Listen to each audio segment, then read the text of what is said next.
It's been 6 months since Joy was falsely accused by her former boss, Mr. Femi, the same man who tried to take advantage of her, then turned her around and accused her of seduction. That cruel lie cost Joy everything. She was thrown into the streets by the very people she served faithfully. But oh, how the tables have turned. Joy is no longer that homeless maid. Today she owns Joyful Bites, the most talked about restaurant in town. And guess what? She now dines with the president's son himself. But beneath the surface of success, dark secrets still remain buried. Will Mr. Femi finally be exposed? Will Joy find it in her heart to forgive those who betrayed her? This is more than a comeback story. It's a powerful journey of truth, grace, and redemption. And trust me, you'll want to stay till the very end. So before we dive in, don't forget to hit the like button. And if you're new here, subscribe to join us on this unforgettable ride of lessons, love, and second chances. Let's get into it. The morning sun in Surulere rolled across rooftops like melted gold. Streets buzzed with the usual chaos, buses honking, vendors calling. But on Oyekan Street, one shop stood out. Joyful Bites, a clean white sign with hand-painted flowers hung over its wide glass doors. It read, "Joyful Bites, homemade goodness, heart-made dreams." Inside, the smell of pepper stew, warm bread, and fried plantain wafted through the air. Stainless steel counters gleamed. Staff in matching aprons moved quickly, taking orders, plating food, cleaning spills. Coordinated, focused, proud. And at the center of it all was Joy Enwoke. She wore a simple black gown under her apron, her natural hair tied into a neat bun. Her voice was calm, yet firm. Her eyes scanned everything. From seasoning levels to customer complaints, nothing escaped her notice. She wasn't a maid anymore. She was a boss now. "Make sure the okra isn't watery," she said, tasting a spoonful. "And reduce the salt in the egusi. It must taste like home, not hospital food." "Yes, ma," the cook replied. At just 24, Joy had turned her pain into purpose. What began as a single tray of jollof rice now fed dozens every morning. She had 2 cooks, 1 cashier, and 3 young girls she was training, not just to cook, but to stand tall. From outside, the crowd only grew. Customers waited patiently with receipts in hand, eager to step inside. A man near the front of the line whispered to his wife, "Now the girl way return billionaire wallet be this see as she gets shop now." Joy stepped out briefly to greet customers. Smiles met her. Some clapped, others offered prayers, but she didn't let it get to her head. Her mother's words always rang in her ears, "When life lifts you, bend lower, so others can rise too." A small tap on her leg made her look down. Standing there was a little girl in a faded gown, clutching a tray of oranges. Her eyes were wide, uncertain. Joy knelt. "You again," she said, recognizing the child she once helped. Right there on the street, holding a luxury wallet she could have kept. The girl nodded. "I remember you, Auntie," she said shyly. "You helped me that night." Joy smiled. "And now it's my turn." She stood and called one of her servers. "Give her rice, beans, and dodo, and pure water. No payment." The girl's eyes widened. "Really?" "You deserve it. And if you come early tomorrow, I'll find something for you to help with." "Do you go to school?" The girl looked down. "Not yet." Joy's heart squeezed. "Come tomorrow," she said gently. "We'll talk." As the girl walked in, eyes still scanning the clean walls like it was a palace, Joy felt her throat tighten. It was like watching her younger self, hungry, scared, unsure of tomorrow. But now she was someone's answer. Later, inside her small office, Joy sat by the window with her mother. Mom Enwoke, now healthier, her cheeks fuller from steady meals and rest. She peeled an orange slowly, watching her daughter move between the kitchen and the counter. "My daughter," she said softly, "you've turned sorrow into sweetness." Joy smiled, but quietly. She wasn't sure what the next chapter held. She was grateful, but not satisfied. And somewhere deep in her chest, something stirred, like life was about to change again. The next morning arrived with a humid breeze and distant thunder clouds gathering over Lagos. Joy was already inside Joyful Bites by 6:30 a.m., reviewing invoices and restocking peppers when she saw her cashier Ada poke her head through the office door. "Auntie Joy, that small girl from yesterday is here," she said. "She's standing near the back gate holding her tray." Joy's pen paused mid-stroke. "Bring her in," she said. A few minutes later, the girl stepped into Joy's office timidly, barefoot, her dress still faded and her tray of oranges nearly empty. She stood there, silent. Joy closed her file, walked over, and pulled out a chair. "Sit, my dear." The girl hesitated, eyes scanning the sparkling tiled floor as though unsure she deserved to touch it. "What's your name?" Joy asked softly. "Amaka," the girl replied. "I'm 9 years old." "Do you live with your parents?" She nodded. "In a bachelor, near the canal. Mama sells tomatoes. Papa pushes wheelbarrow." "Do you go to school?" The girl's face dropped. She looked down. "No, Ma, my younger brother is sick. We don't have money." Joy took a slow breath. She looked at the little girl and saw herself again. Silent, afraid, trying to carry burdens no child should bear. "I want to help," she said gently. "Will you like to go to school?" Amaka's eyes lit up, almost afraid to believe it. "Me? Ami?" "Yes, but not just today or tomorrow. I want to make sure you stay in school until you finish. All the way to secondary school. Even university, if you want." Amaka blinked rapidly. "But my papa..." "We'll talk to him," Joy said. "I want to do it the right way." Later that afternoon, Joy made the drive herself to Amaka's home near the canal. The bachelor house was small, wooden planks nailed over rusting zinc sheets with torn curtains for doors. The entire room smelled of kerosene and earth. Amaka's mother, a lean woman with tired eyes and tomato-stained hands, emerged wiping her palms on her wrapper. "Good afternoon, Ma," Joy said politely. "I'm the one your daughter met yesterday." The woman looked alarmed. "She no do anything bad, I beg you. She's a good girl." "No," Joy interrupted quickly. "She didn't do anything wrong. In fact, I want to help her." She explained everything. About enrolling Amaka in a local school, about uniforms, books, shoes, and meals, about transportation, about covering everything. The woman stared, stunned. Then without warning, she sank to her knees. "God bless you, Ma. I don't know who you are, but..." Joy lifted her gently. "I was once like your daughter," she said, voice quiet. "And someone helped me. I'm just passing it on." 2 days later, Amaka stood nervously in front of a mirror inside Joyful Bites' storeroom, wearing a brand new uniform. Her hair was neatly plaited. A purple backpack hung on her shoulders. "You look beautiful," Mama Nwoke said warmly, adjusting her collar. Amaka beamed. Joy walked in holding a lunchbox and a file of enrollment papers. "Are you ready for your first day?" The girl nodded, clenching the lunchbox tightly. Joy knelt beside her. "This is just the beginning, Amaka. You don't owe me anything, but I want you to promise me one thing." "What, Ma?" "Promise me you'll never let anyone make you feel like you don't belong. You deserve to be in that school just like every other child." Amaka nodded. "I promise." Joy hugged her, fighting back tears. That day, as the driver pulled away with Amaka in the back seat, Joy stood at the entrance of her restaurant, arms crossed. She had once been the girl watching others through glass windows, too poor to step inside. Now she was opening doors, one child at a time. From the street, the Sani duplex looked like the cover of an architecture magazine. White render gleaming, glass balustrades mirroring palm fronds. 2 German SUVs resting in tandem like obedient guard dogs. But if the walls could speak, they would cough dust. Femi Sani lounged in the downstairs living room, feet on the tufted ottoman, eyes locked on his phone. Sports betting notifications chimed every few minutes. Tiny electric highs that made him forget the smear of half-dried red stew on his singlet.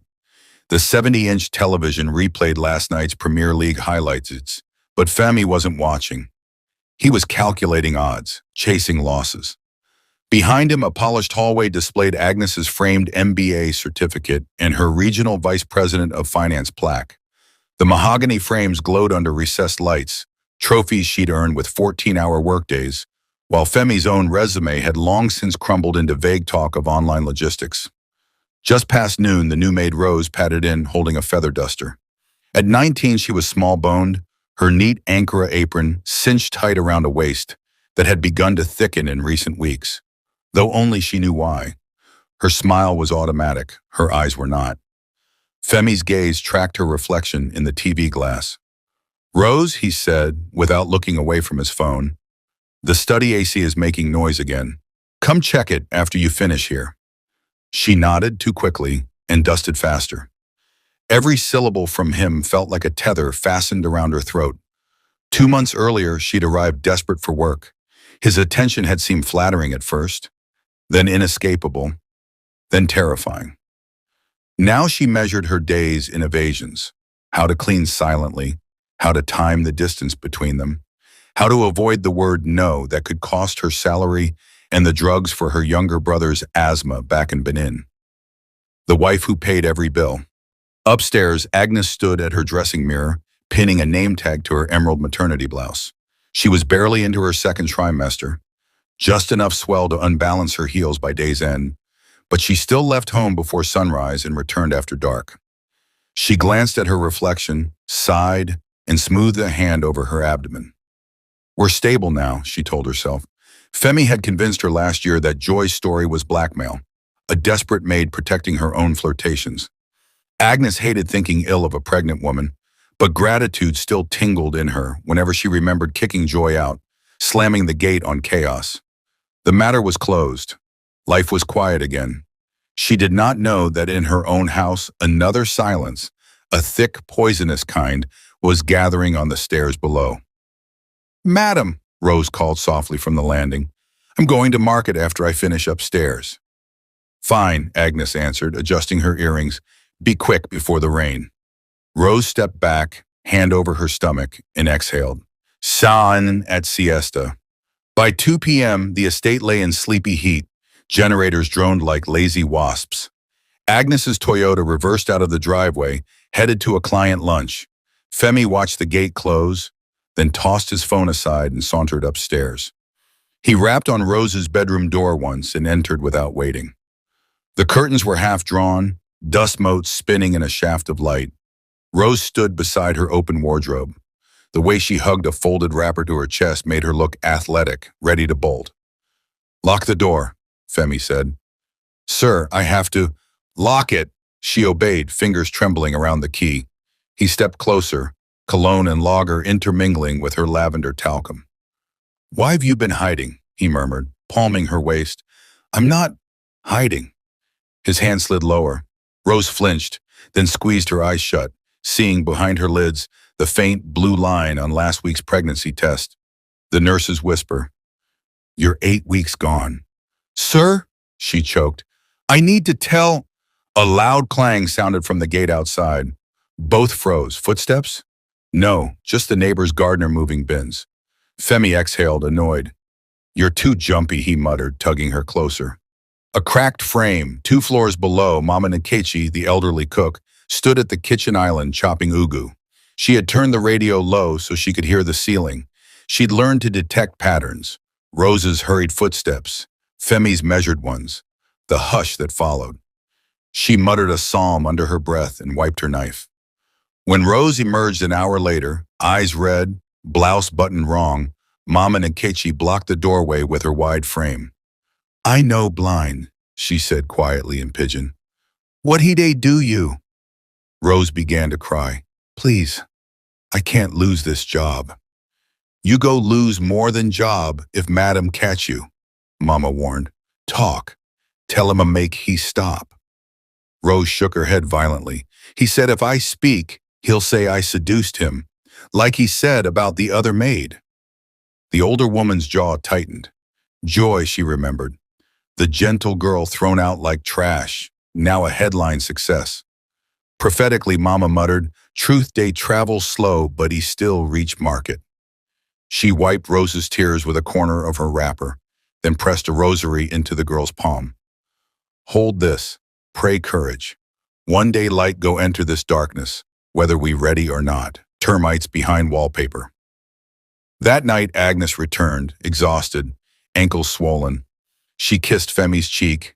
He smelled freshly showered, innocent. They chatted about baby names while watching a sitcom, laughter cued by studio applause, not by joy. Above them, Rose lay awake, palms on her belly, whispering to the life fluttering inside. Downstairs, the MBA plaque gleamed, but a hairline crack had formed in the glass. No one noticed. Sin, like termites, kept chewing. It was only a matter of time before the whole facade groaned and split. Friday twilight drops over Surulere like indigo silk. Fairy lights blink to life around the patio of joyful bites, looping through jasmine vines that have crept up the bamboo trellis.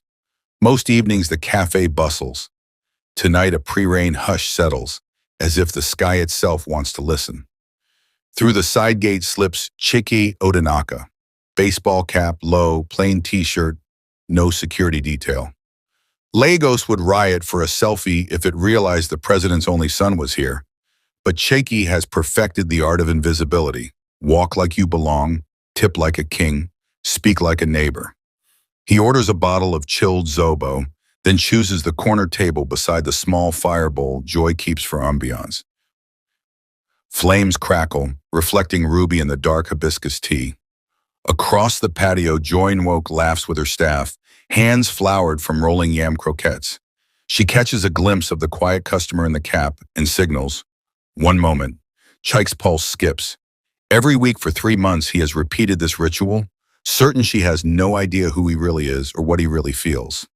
Joy wipes her palms on a towel and glides over, confident until she is 3 steps away. Then certainty falters. His eyes radiate an attention that feels larger than friendship. Your usual, sir. She sets the glass down. Chike removes the bab so their eyes meet without shadow. Thank you, Joy. You look at peace tonight. The word peace hits harder than any compliment about her cooking. Peace was the one dream she deemed impossible while sleeping on a pavement a year ago. Her breath catches. Warmth surges up her neck. I try, she manages, then excuses herself and flees toward the kitchen, hard battering her ribs like wild drums at a village festival. Inside the cramped office, she presses both palms to her sternum. Why does one sentence feel like thunder? Memories answer, marble floors, locked gates, Femi's threats. A warning voice hisses, men desire then destroy. Another, softer, argues, not every sunrise burns you. She closes her eyes, fighting the instinct to retreat from anything that resembles romance. Back outside, Chiki sips the tart hibiscus drink, letting its coolness tame the fire rising in his chest. He tells himself to be patient. He once rescued her dignity, now he wants to guard her joy, but only when she's ready. Before leaving, he tucks 2 crisp notes in the tip jar and writes one line on the receipt. Continue shining, the world needs your light. Joy finds it after closing time. The handwriting is unfamiliar, but the sentiment rings delicately in her ears long after the kitchen lights click off. Healing hearts tremble when love knocks, because they remember doors that once wounded them. 3 weeks pass. A major network invites Joy to its flagship talk show, Morning Vista, for a segment on ordinary Nigerians changing lives. Studio floodlights glare like small suns. The makeup artist dabs powder over the tiny scar on Joy's forehead, a souvenir from sleeping under a shop shutter. In the green room, Mama Nwoke squeezes her daughter's hands. Speak truth, but no bitterness, she advises. Joy nods, praying the right words will come. The host, Adenwosu, opens with pleasantries, then pivots. Joy viewers know the triumph. They don't know the valley. Tell Nigeria, what was the hardest moment of your life? Spotlights fade from friendly to forensic. Joy's pulse thunders in her ears. Off camera, she sees Chiki standing beside Mama, arms folded, eyes encouraging. She inhales. I was a maid, she begins, voice steadying with each syllable. My employer tried to force himself on me. When I refused, he accused me of seducing him. I was thrown out that night with nothing. I slept under a shop front, but God sent help, a stranger who believed me when I had no proof and no voice. The studio falls silent. Even the camera crane seems to hover closer. Joy continues, describing the hunger, the fear, and the turning point when compassion found her by a busy highway. Millions watch, among them Agnes Sani, sitting in her bank's cafeteria. A spoonful of jollof halfway to her mouth freezes. She recognizes the cadence, the timeline, the unspoken names. The staff TV angles to a close-up of Joy's face. Sincerity unpolished, tears brimming but unshed. Agnes's chest tightens. Doubt pricks through her long-nurtured certainty that Joy lied. She leaves her lunch untouched. In the Sani living room, Femi snorts at the screen, remote poised. Publicity stunt, he scoffs to Rose, who stands in the doorway clutching a laundry basket. Her knuckles whiten. She knows firsthand how real Joy's story is, because the same hands now reach for her at night. But she says nothing as Femi flicks channels. Back in the studio, Ada leans forward. If you could speak to that employer now, what would you say? Joy exhales slowly. I would say, truth is patient. It will surface one day, maybe in a boardroom, maybe on national TV. And when it does, I pray you find the courage to change. The audience erupts in applause. Joy's shoulders sag with a mixture of relief and exhaustion. In the wings, Chick's admiration deepens into something weightier. Mama Nwoke wipes a tear and whispers, your voice is your victory. Across Lagos, echoes ripple, in lunchrooms, buses, and parlors.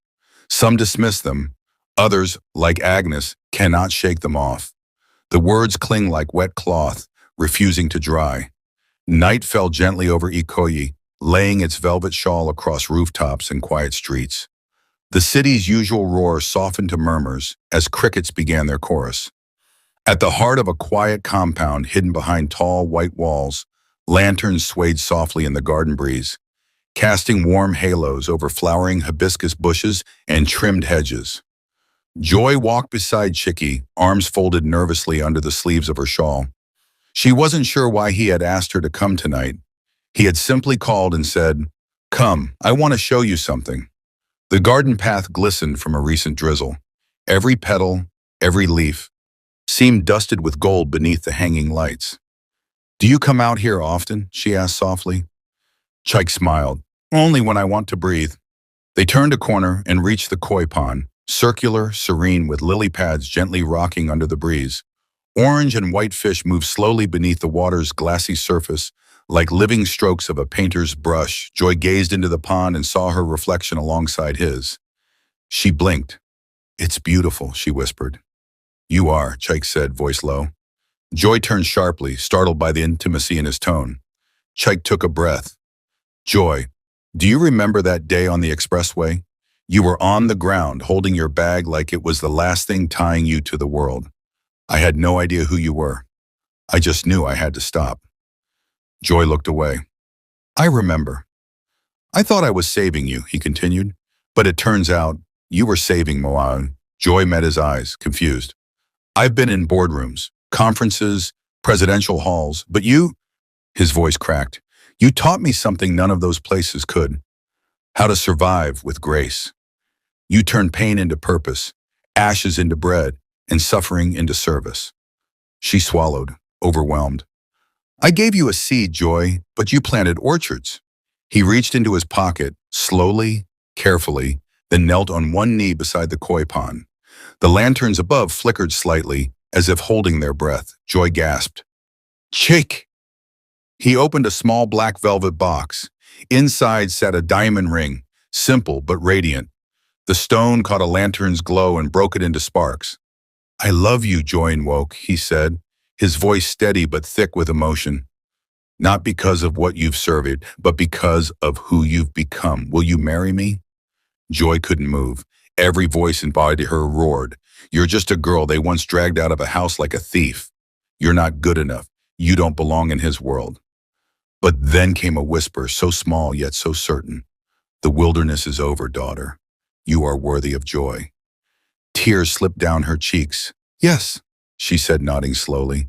Then louder, choking, trembling, radiant. "Yes, yes." From the veranda, Madame Ia, who had been watching in silence with both hands clasped to her chest, let out a squeal and began clapping, then dancing, then shouting. She ran inside, nearly knocking over a tray, yelling, "Mama Nwoke, come and hear something sweet." Somewhere inside the house, Mama Nwoke's voice rang back. "Ah, hallelujah, my God has done it." Joy laughed through her tears as Chicky stood and slipped the ring onto her finger. Their hands trembled, but the connection was steady, warm, certain. Around them, the garden seemed to hold its breath. The koi in the pond circled slowly, like witnesses to a sacred moment. And above, the hibiscus lanterns swayed gently, casting their golden light on a love born not out of perfection, but healing. In that moment, the girl who once begged for a second chance was no longer the beggar. She was the answer. The sun over Ikeja was a white-hot coin when Agnes Sani barked at her chauffeur to swing back home. A client had just texted, signature page missing. 10 minutes, she assured her colleagues. She didn't plan to stay. Inside the duplex, air conditioning murmured like a sedated beast. Everything else lay in midday hush. Agnes's kitten heels clicked down the hallway of family portraits. Her MBA, her vice president plaque, her wedding photo with Femi framed in ivory. She glanced at the picture, then at the slight rise below her emerald blouse. A fragile smile touched her lips. The baby had kicked for the first time that morning. Upstairs, a muffled argument pricked her ears. She frowned. The children were at school. The cook had Fridays off. She followed the sound to the master bedroom and nudged the door. What she saw welded her to the threshold. Femi loomed over Rose, their 19-year-old maid. Rose's eyes were swollen. Both hands clutched a laboratory envelope to her chest. "I said abort it," Femi hissed. "I can't," Rose cried, tears cutting channels through foundation she had worn to hide exhaustion. "It's my child." Agnes's pulse cannoned in her veins. "What child?" Femi spun, face blanched. Rose staggered back, horror widening her pupils. A silence loud as thunder. Agnes stepped closer, each footfall deliberate, heels tapping over porcelain tiles like a judge's gavel. "Rose," she whispered, "give me the paper." Rose's fingers shook as she passed the crumpled envelope. Agnes flattened it against her palm. One bold line glared back. "Pregnant, 9 weeks, partner. Name, if provided, Mr. Femi D. Sani." Her vision blurred. Reflexively, she pressed a hand to her own belly, barely 12 weeks along. 2 heartbeats, 2 mothers, 1 man. Femi tried a crooked smile. "Agnes, it's not what—" "Not what?" Her voice sounded foreign, scraped across gravel. "You told me Joy seduced you. You swore you would never touch another maid." Rose sniffled, whispering, "Madam, I'm sorry. He said if I refuse, he'll send me away like Joy." Femi's mask cracked. "Shut up! You wanted comfort. I gave it—" Agnes flinched as if slapped. Memories surged, the night she called Joy a liar, the gate slamming, Joy's suitcase skidding across asphalt. Compassion twisted into nausea. A vein pulsed in her temple. "Pack your things," she told Rose softly. "You leave tonight." Rose's knees buckled. "Madam, where will I go? Anywhere but here." Agnes's tone was ice, but her eyes brimmed. Femi lunged. "I won't have scandal. Rose will abort. We'll pay her off." Agnes's gaze speared him. "You'll do nothing. Guards!" 2 uniformed men hurried up. They took in the tableau, Rose sobbing, Agnes trembling, Femi livid, and waited. "Escort Mr. Sani to a hotel," Agnes ordered quietly. "Give Miss Rose an hour to pack, then find her a cab and 2 months' salary. Any media here gets no comment until I instruct." Femi barked, "You can't throw me out of my own house." Agnes met him nose to nose. "The mortgage you boast about, I pay it. The cars, the staff, the school fees, I pay. And the child you just told her to erase?" She placed his palm against her small bump. "This one lives, with or without you." Femi's hand jerked away as if from flame. He burst into frantic pleas, love, confusion, drunken mistake. Agnes turned, pointing to the hall. The guards closed in. A neighbor's dog barked outside, sensing turmoil. Rose reached for Agnes's sleeve. "Madam, forgive me." Agnes's face softened. "You owed me nothing, child. Go pack, quickly." 30 minutes later, the iron gate screeched. Paparazzi from a gossip blog, likely tipped by a house staff whisper, snapped photos. Femi in rumpled slacks carrying a duffel. Rose shielding her face with a plastic bag. Flashbulbs lit like summer lightning. Femi swore. Rose wept. Guards ushered them into separate vehicles, engines growling into traffic. On the balcony, Agnes gripped the rail. Her world, marriage, status, carefully curated poise, felt like glass imploding in slow motion. She stepped inside, feet heavy. The marble staircase blurred through tears. She collapsed onto the middle step, head in hands. Memories stormed. Joy's face the night she screamed innocence. The TV interview 2 days ago. Eyes sincere, voice steady, truth undeniable. I would say, truth is patient. Joy's words returned like prophecy. God, Agnes whispered, I'm sorry. Outside, reporters shouted questions. Is it true the maid is pregnant? Madam Agnes, comment on your husband's infidelity. The noise throbbed at her skull. She rose on shaking legs and walked to the bedroom. Pictures of her and Femi on their honeymoon mocked from silver frames. She opened a suitcase, tossed in basics. 2 dresses, flat shoes, her prenatal vitamins. She pocketed the sonogram, the faint outline of tiny limbs, and kissed it. We'll be okay, she murmured. Downstairs, she told the bewildered driver, sur l'air, joyful bites. He blinked. Madam? Now. Traffic crawled. Each red light felt like judgment. Billboards whipped past. Luxury estates, baby formula ads, a movie poster warning karma is coming. Agnes hugged her bag, breathing shallow through bouts of nausea. She replayed every sign she'd ignored. Joy's trembling voice, Rose's sudden quietness, Femi's late-night showers, the lingering scent of unfamiliar perfume. How many warnings does God send before he rips the curtain himself, she wondered. Her phone buzzed. Femi, let's talk. Don't do anything foolish. She powered it off. Another call, HR from the bank, concerned about rumors. She silenced that too. Silence felt cleaner now. At the sur l'air turnoff, the driver glanced in the mirror. Agnes's mascara had streaked, but her eyes were dry, wide, determined. Madam, are you sure? Agnes inhaled. Yes, I have someone to apologize to. Joyful bites in sight. The restaurant's neon sign glowed even under afternoon sun. A queue snaked outside, patrons fanning themselves with receipts. Agnes's heart pounded as the car halted. She stepped out, ignoring murmurs. Some recognized the bank VP from TV segments. None knew why she looked like a storm-battered tree. Inside, the aroma of jollof and suya greeted her like a memory of simpler days. Staff bustled. Agnes spotted Joy in the open kitchen, laughing with a trainee, unaware. For a moment, Agnes couldn't move. Then she slipped off her heels, too loud, too proud, and walked barefoot toward the counter. One sentence echoed louder than the crowd. Truth is patient. It will surface.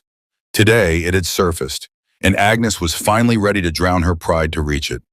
For 3 straight Joyful Bites was a hive of rumor.